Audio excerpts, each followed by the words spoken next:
রব্বুল আলামিন পবিত্র কুরআনে কারীমের মধ্যে এমন একটি সূরা নাজিল করেছেন যে সূরার নাম হলো সূরাতুল ফাতিহা। সুবহানাল্লাহ। সূরাতুল ফাতিহার পাওয়ার এত বেশি আল্লাহর রাসূল সাল্লাল্লাহু আলাইহি সাল্লাতু ওয়াস সালামের এক হাদিস হযরত আবু সাঈদ খুদরি রাদিয়াল্লাহু তাআলা আনহু থেকে বর্ণিত আছে, সূরাতুল ফাতিহার এমন একটা আয়াত আছে যে আয়াত তেলাওয়াত করলে, পাঠ করে যদি ওই ব্যক্তির উপরে দম করা হয় তাহলে অবশ্যই আল্লাহ রাব্বুল আলামিন তাকে ওই মুসিবত থেকে হেফাজত করবে। হযরতে আবু সাঈদ খুদরি রাদিয়াল্লাহু তাআলা আনহু থেকে একটা হাদিস বর্ণনা আছে, একজন সাহাবী তাকে সাপে কাটছে, সাপে কাটার পরে সে অজ্ঞান হয়ে গেছে, কেউ কেউ বলেন মারাই গেছে। হযরতে সাহাবায়ে কেরাম রাদিয়াল্লাহু তাআলা আনহুম আজমাইনগণ এই সূরাতুল ফাতিহা তেলাওয়াত করে সূরাতুল ফাতিহা তেলাওয়াত করে যখন ওনাকে ধম করলেন, ধম করার সাথে সাথে উনি এই রোগ থেকে মুক্তি পেলেন। সুবহানাল্লাহ।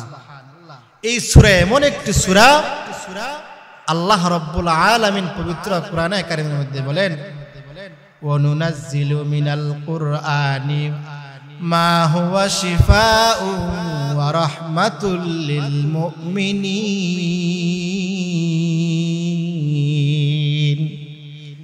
এই কুরআন হলো একটা শিফা।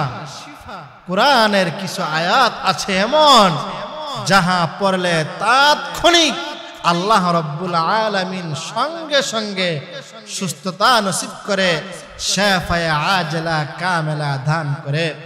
বলতেছিলাম সূরাতুল ফাতিহা এমন একটা সূরা যে সূরার মধ্যে এমন একটা আয়াত আছে, কেউ যদি এই আয়াতরা তেলাওয়াত করে, এই আয়াত তেলাওয়াত করার পর যেই নিয়ত করবে আল্লাহ রাব্বুল আলামিন সাথে সাথে তার ওই নিয়ত কবুল করবে। হাদিসের মধ্যে আছে, কেউ যদি নফল নামাজে সিজদার মধ্যে পড়ে ইয়াকা না'বুদু ওয়া ইয়াকা নাস্তাঈন,